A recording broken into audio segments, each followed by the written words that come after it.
जो चौकड़ी है वो चौकड़ी कहीं ना कहीं पूरा सुपारी ले चुकी है। अच्छा। कोई भी हो नीतीश कुमार के खूंटे में बंधाएगा। जगदानंद सिंह ने कहा कि अगर उसको टिकट दीजिएगा तो मैं पार्टी छोड़ दूंगा। नीतीश कुमार पर लगातार ये तोहमत लगता रहा है कि नीतीश कुमार सारे विभागों में मंत्री तो देते हैं लेकिन काम अपने से करते हैं।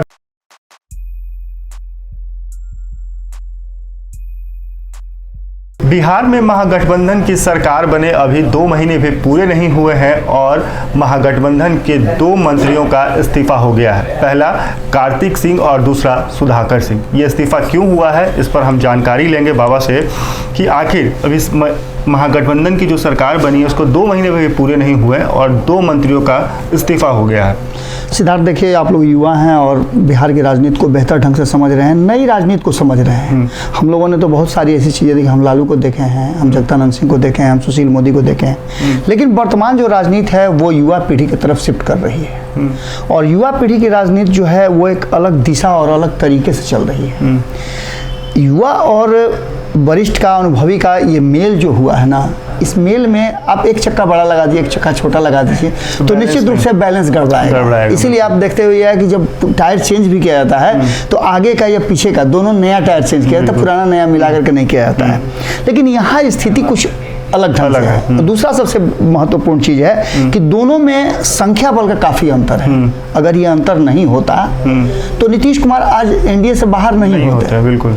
तो इन सारी चीजों को अगर जोड़ करके आप देखते हैं तो कहीं ना कहीं इशारा जरूर करता है कि क्या राजनीति है, किस तरह की बात है। आखिर तेजस्वी यादव मुख्यमंत्री बनते बनते उप मुख्यमंत्री कैसे बन गए, ये बड़ा सवाल है। बिल्कुल। तो एक सबसे जो पुराना उदाहरण हम लोगों का है कि हर युद्ध से पहले एक अय्यार को भेज दिया जाता था विपक्षी गुट में और वो वहां जा करके सारी रणनीतियों को, सारी जानकारियों को बताता था। बिल्कुल इसी अंदाज में ये सारा खेल चल रहा है। नीतीश कुमार शिफ्ट तो जरूर हो गए लेकिन हमने आज से 2 दिन पहले ही एक खबर किया था। अच्छा। जिस खबर में हमने बताया था कि नीतीश कुमार की तरफ से और भारतीय जनता पार्टी की तरफ से जो चौकड़ी है वो चौकड़ी कहीं ना कहीं पूरा सुपारी ले चुकी है। अच्छा। कि कैसे इस सरकार को गिराया जाए। और सबसे बड़ी बात देखिए कि सरकार को गिराने से भी महत्वपूर्ण बात यह है कि नीतीश कुमार ने जिस बात को कहते हुए पाला बदला था वो सबको याद है। उन्होंने ये नहीं कहा था कि महंगाई बहुत हो गई है इसके चलते छोड़ रहे हैं, भाजपा ने नौकरी नहीं दिया इसके चलते छोड़ रहे हैं, भाजपा बेरोजगारी नहीं दूर कर पा रही इसलिए नहीं। उन्होंने ये सब बातें नहीं कही जो कि मूल बातें थी। उन्होंने कहा कि मेरी पार्टी को तोड़। बिल्कुल, उन्होंने कहा कि मेरी पार्टी और मेरी कुर्सी पर इनकी नजर थी। इसका मतलब कि आपके लिए सबसे ज्यादा महत्वपूर्ण कुर्सी और पार्टी दोनों है। लेकिन पार्टी की बात तो छोड़ दीजिए ना, पार्टी रहे या जाए, जब 43 सीट पर नीतीश कुमार मुख्यमंत्री बन सकते हैं तो 5 सीट पर भी बन सकते हैं। बिल्कुल। ये भी उनकी विशेषता है, उनका राजनीतिक मैंने कहिएगा कि गुणों का एक मेरिट है, बहुत बड़ी मेरिट है। अब जो वर्तमान बदली हुई परिस्थिति है उसमें भारतीय जनता पार्टी ने एक ऐसा रेपो बना दिया है नीतीश कुमार के लिए कि कोई भी हो नीतीश कुमार के खूंटे में बंधाएगा। और नीतीश कुमार के खूंटे में ही कमजोर हो या मजबूत हो, अगर खूंटा कमजोर भी है तो उसी के इर्द गिर्द परिक्रमा करेगा, उसको उखाड़ने का कोशिश नहीं करेगा। बिल्कुल उसी अंदाज में तेजस्वी यादव को लगा कि शायद उनके मुख्यमंत्री बनने में या जिस तरह की राजनीति वो कर रहे हैं या लालू प्रसाद के जीते जी अगर वो सत्ता में नहीं आए तो हो सकता है कि सत्ता में नहीं आए, आगे नहीं आए। इन सारी बातों को लेकर के जहां एक तरफ हमने शुरू में ही बताया कि अनुभवी लोगों का एक अलग कुनबा है जो कोई अलग तरह की राजनीति कर रहा है। लालू प्रसाद चाहते थे कि तेजस्वी यादव में वो क्षमता है, 2020 के चुनाव में उन्होंने अपना आपको प्रमाणित भी किया है कि महागठबंधन को अकेले दम पर ले जाकर के और बिल्कुल नरेंद्र मोदी और नीतीश कुमार जैसे 2 बड़े वटवृक्ष को हिला कर रखा है, अकेले मतलब पूरा अकेले बदौलत। अब ऐसी स्थिति में नीतीश कुमार को सत्ता से बेदखल करने का और तेजस्वी यादव को सत्ता तक पहुंचने का ये पूरा प्लान कहीं ना कहीं लालू प्रसाद बना रहे हैं। 2020 में आपको याद होगा सुशील मोदी ने प्रेस कॉन्फ्रेंस करके बताया था कि हमारे विधायकों को तोड़ रहे थे और जिस विधायक को से बात करने की बात लालू प्रसाद की जा रही थी उस विधायक को भी बैठाया गया था। अब समझिए कि एक विधायक तोड़ने से उनकी सरकार नहीं गिर रही थी, न नीतीश कुमार न एनडीए सरकार को कुछ असर पड़ना था, लेकिन उन्होंने करके ये बताया, कोशिश किया कि लालू प्रसाद में क्षमता है और यह वही लालू प्रसाद जगदानंद सिंह को आखिर इस उम्र में, जगदानंद सिंह जिस उम्र में हैं, कई युवा हैं, लेकिन आखिर जगदानंद सिंह को ही कुर्सी पर क्यों बैठाएगा? हम जो चर्चा करने के लिए बैठे हैं, उस चर्चा में आपका सबसे बड़ा सवाल जो है वो ये है कि नीतीश कुमार की सरकार पर हमला करने वाला, चोरों का सरदार कहने वाला, आखिर उस व्यक्ति ने इस्तीफा क्यों दिया? तो इसके पीछे सबसे बड़ा कारण यह है कि जब से सुधाकर सिंह आए हैं, आपको याद होगा, थोड़ा सा इतिहास के पन्नों पर अगर जाते हैं तो 2010 में सुधाकर सिंह को राष्ट्रीय जनता दल से टिकट देने की घोषणा कर दी गई थी। लालू प्रसाद ने अनाउंस कर दिया था, कहा कि जगता भाई बेटवा के दे दो टिकट, छोड़ा वो सब बात, लेकिन दे दो। जगदानंद सिंह ने कहा कि अगर उसको टिकट दीजिएगा तो मैं पार्टी छोड़ दूंगा। वो इस लायक अभी नहीं है। हमारे कार्यकर्ता हैं जिन्होंने जमीन पे मेहनत किया है, उनको टिकट चाहिए। बिल्कुल। तो ये आइडियोलॉजी थी, ये सूचिता थी राजनीति की, जिसको जगदानंद सिंह ने दिखाया। और यही कारण है कि आंख मूंद करके लालू प्रसाद उन पर भरोसा करते हैं। एक और बहुत महत्वपूर्ण बात बताते हैं, आपके पिताजी बोलते होंगे, चूंकि पत्रकारिता से हैं तो वो भी इन सारी चीजों की चर्चा करते होंगे। जब लालू प्रसाद जेल जा रहे थे तो उन्होंने और किसी को नहीं, ऐसे हाथ पकड़ करके बोला था ख्याल रखने, बिल्कुल ऐसे हाथ पकड़ के कहा था कि मेरा परिवार, पार्टी और सरकार, तीनों का ख्याल, तीनों आपको दे करके जा रहे हैं। हम आएंगे, जैसा था वैसा चाहिए।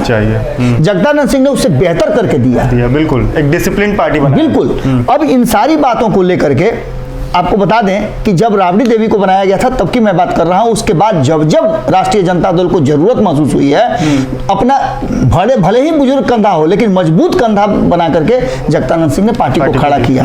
दूसरा सबसे महत्वपूर्ण बात कि जगदानंद सिंह के बेटा को जब 2010 में जगदानंद सिंह ने खुद विरोध करके उनको हराने का काम किया था, और जगदानंद सिंह के परिवार में इसके लिए बहुत कुछ हुआ था, बहुत बवाल हुआ था। 2015 में उनको टिकट मिला लेकिन हार गए। इसके बाद 2020 में जिस तरह से शिवानंद तिवारी के बेटा को बुला करके राहुल तिवारी को टिकट दिया गया, जो कि आप जानते हैं कि शिवानंद तिवारी कौन है, लालू प्रसाद के जेल भेजने वालों में सबसे अहम भूमिका उनकी रही है। उन्होंने हस्ताक्षर तक किया था, जो कि सुशील मोदी या नीतीश कुमार ने हस्ताक्षर करने से इनकार कर दिया था। इन सारी चीजों को लेकर के जब वो ऐसा कर सकते हैं तो ये राजनीतिक सूचिता है, जो लालू प्रसाद को पता है कि हमारा एक बाल भी नहीं कोई तोड़ सकता है, कनगोजर का एक टांग टूटने से थोड़ा कुछ होता है, फर्क नहीं पड़ता। लालू प्रसाद की जमीन है, और यही कारण है कि लालू प्रसाद ये जानते थे। लेकिन नीतीश कुमार और तेजस्वी यादव का ये जो गठजोड़ हुआ, उसमें तेजस्वी यादव कहीं ना कहीं नहीं होता है बच्चा को फुसला लेना, लॉलीपॉप दिखा, बिल्कुल लॉलीपॉप दिखा करके नीतीश कुमार ने तेजस्वी यादव को फुसला लिया है।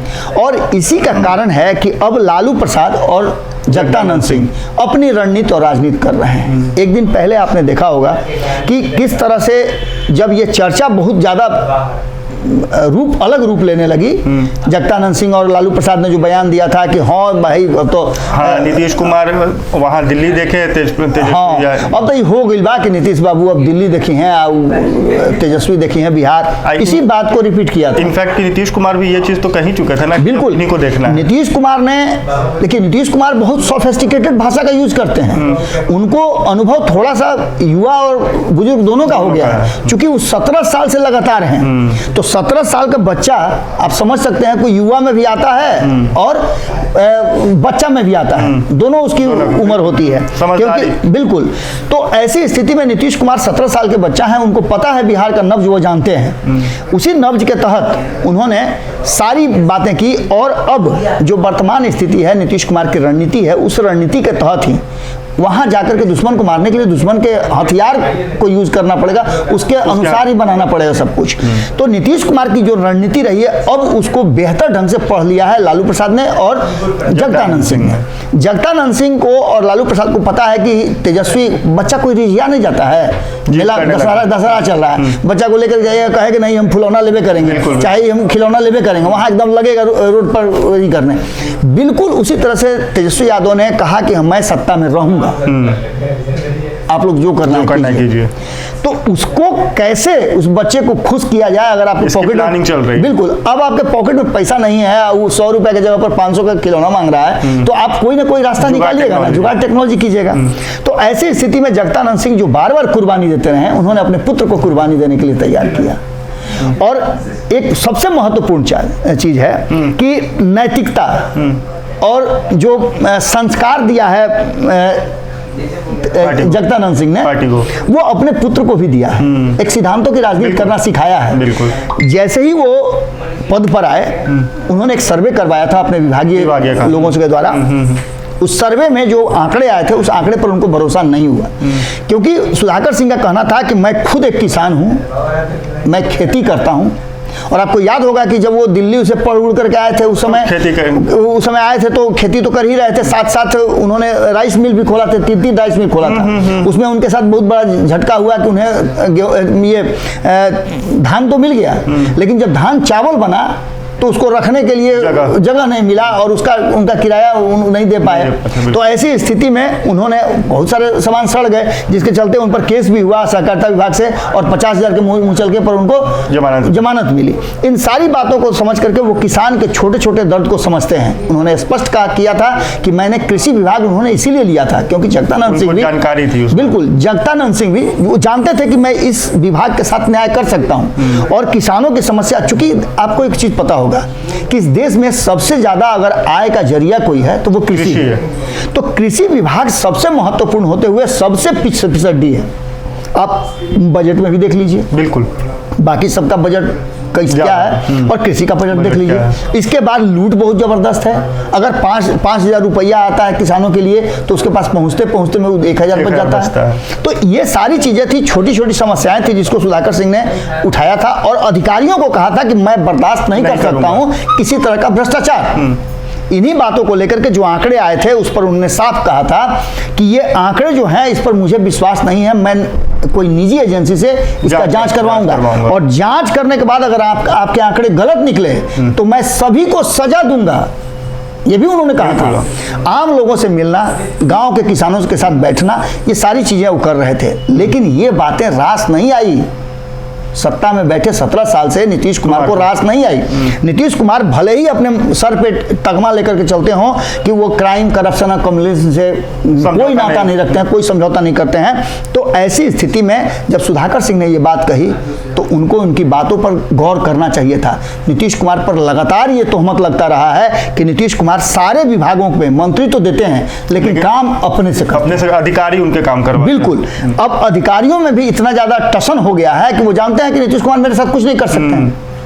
अभी जो वर्तमान में कृषि विभाग के जो अधिकारी हैं जिनके साथ अभी टसन हुआ है, स्पष्ट तरीके से समझिए कि एक मंत्री जब आपके मंत्रिमंडल की बैठक से निकल करके बाहर जाता है तो इससे बड़ी बेइज्जती कुछ नहीं हो सकती सरकार की। और निकल करके उन्होंने स्पष्ट तरीके से कहा था कि मैं चोरों का सरदार हूं। आप चोर हैं तो चोरों का बिल्कुल चोरों का सरदार हूं, ये कह करके निकले थे। और अब जबकि एक मात्र बात कहने के लिए से आप पानी में पत्थर नहीं फेंक करके चेक करते हैं कि क्या हलचल है, उसी तरह से चावल भी बनाते हैं तो उंगली डाल करके चेक करते हैं पानी कितना गर्म है। तो बिल्कुल उसी अंदाज में नीतीश कुमार की आगे की रणनीति क्या है उसको चेक करने के लिए एक शब्द छोड़ा गया था कि नीतीश कुमार 2023 में सीएम की कुर्सी तेजस्वी यादव को दे देंगे। उसका हंगामा आपको नजर आ गया।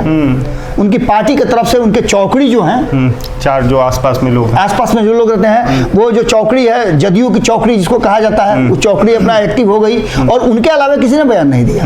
उन्हीं चार चौकड़ियों को लेकर के बाकी जो लोगों ने रिट्वीट किया है, लेकिन उन्होंने स्पष्ट तरीके से कहा जगदानंद सिंह जैसे बड़े नेता को, जो कि नीतीश कुमार को भी आप नहीं कहते हैं, चैलेंज करते हैं, उनसे भी मैंने बड़े नेता हैं। तो ऐसी स्थिति में अगर जगदानंद सिंह को लेकर के जो व्यक्ति जिनके बारे में कहा जाता है कि वो कभी किसी के सेक्रेटरी हुआ करते थे, ऐसा व्यक्ति ललन सिंह अगर ऐसा कहते हैं जगदानंद सिंह के बारे में तो निश्चित रूप से वो यार सम्मान की बात बिल्कुल। अब उसी गठबंधन में रह करके, अगर अलग गठबंधन में रहते तो बात अलग थी, लेकिन उसी गठबंधन में रह करके उनके सुचिता पर सवाल उठा रहे हैं, उनके सोच पर सवाल उठ रहे हैं। आखिर आप तेजस्वी यादव के साथ गए तो क्या एग्रीमेंट किए, सबको पता है। भले ही आपने कागज पर नहीं दिखाया हो, लेकिन सबको पता है कि आप तेजस्वी यादव को सीएम बनाने के लिए गए थे। इनफैक्ट खुद नीतीश कुमार ने कहा कि अब तो इन्हीं लोगों को देखना है। तो इसका मतलब है कि नीतीश कुमार फिर से पलटी मारेंगे। ये फाइनल हो गया बिल्कुल। अब इस सारी बातों, अब अच्छा पलटी मारने के बाद भी एक सवाल है कि भारतीय जनता पार्टी एक्सेप्ट करने के लिए उनको तैयार नहीं है। कह रहे हैं कि एक बार जब पैर में लग गया, सुनेगा ना कहानी कि जब तीन जगह मखता है आदमी, तो भारतीय जनता पार्टी को अब लग गया है कि अब मखेंगे, अब नहीं मखेंगे इससे ज्यादा। सीधी तौर पे इतना बात समझ लीजिए कि अब नीतीश कुमार को कैसे उन्हीं के तरीके से, उन्हीं के आइडियोलॉजी से उन्हीं के उनको अंदाज में बाहर किया जाए, इसके लिए सुधाकर सिंह का इस्तीफा हुआ है। और ये पूरे प्लानिंग के तहत हुआ है कि नीतीश कुमार का सबसे पहले जो एजेंडा है, कम्युनल एजेंडा, तो उनका भारतीय जनता पार्टी के साथ आने जाने से पता चल गया। बिल्कुल। एक खास समाज है, खास वर्ग है जो उनके साथ कभी सटने के लिए तैयार नहीं है। आपने देखा भी होगा कि 4 जो अभी विधायक AIMIM से आए तो वो कहा नहीं नीतीश कुमार के पास चले गए सत्ता में, जबकि वो विपक्ष में जो पार्टी है उसके खेमे में गए। दूसरा, करप्शन की बात कीजिए तो करप्शन का तो पूरा पन्ना ही खोल दिया। सुधाकर सिंह ने तो करप्शन का पूरा पन्ना खोल दिया, साफ और क्राइम का जो स्थिति है वो किसी से छुपा है। 2 दिन पहले ही बिहटा में 5 लोगों का मर्डर हुआ था बालू खनन को लेकर के। और इन सारी बातों को लेकर के जो आप कहना चाह रहे हैं, उनके इस्तीफा में पूरी प्लानिंग है। और ये इस्तीफा यूं ही नहीं जाने वाला है, इसका एक बड़ा रिजल्ट राजनीतिक कैनवास पर आप देखिएगा, बड़ी तस्वीर खींच करके आएगी और बहुत जल्दी आएगी। तो चलिए, इस वीडियो में हमने ये जानकारी देने की कोशिश की कि आखिर सुधाकर सिंह का इस्तीफा क्यों हुआ है और उसके पीछे का कारण क्या था। तो जैसा कि बाबा ने बताया कि इसके पीछे की प्लानिंग बहुत लंबी है और इसका जो रिजल्ट है आने वाले दिनों में देखने को मिलेगा। और ये भी हो सकता है कि नीतीश कुमार एक बार फिर से पलटी मारे, लेकिन इस बार जब पलटी मारेंगे तो उनके पास पैर रखने के लिए नाव होगा या नहीं, ये आगे समय बताएगा। बाकी इस वीडियो पर आपकी क्या राय है हमें कमेंट बॉक्स में लिखकर ज़रूर बताएं। इसके साथ ही इस तरह के और भी इन्फॉर्मेटिव वीडियोज़ को देखने के लिए चैनल को सब्सक्राइब करें। वीडियो अगर फेसबुक पेज पर देख रहे हैं तो पेज को लाइक करें और फॉलो करें।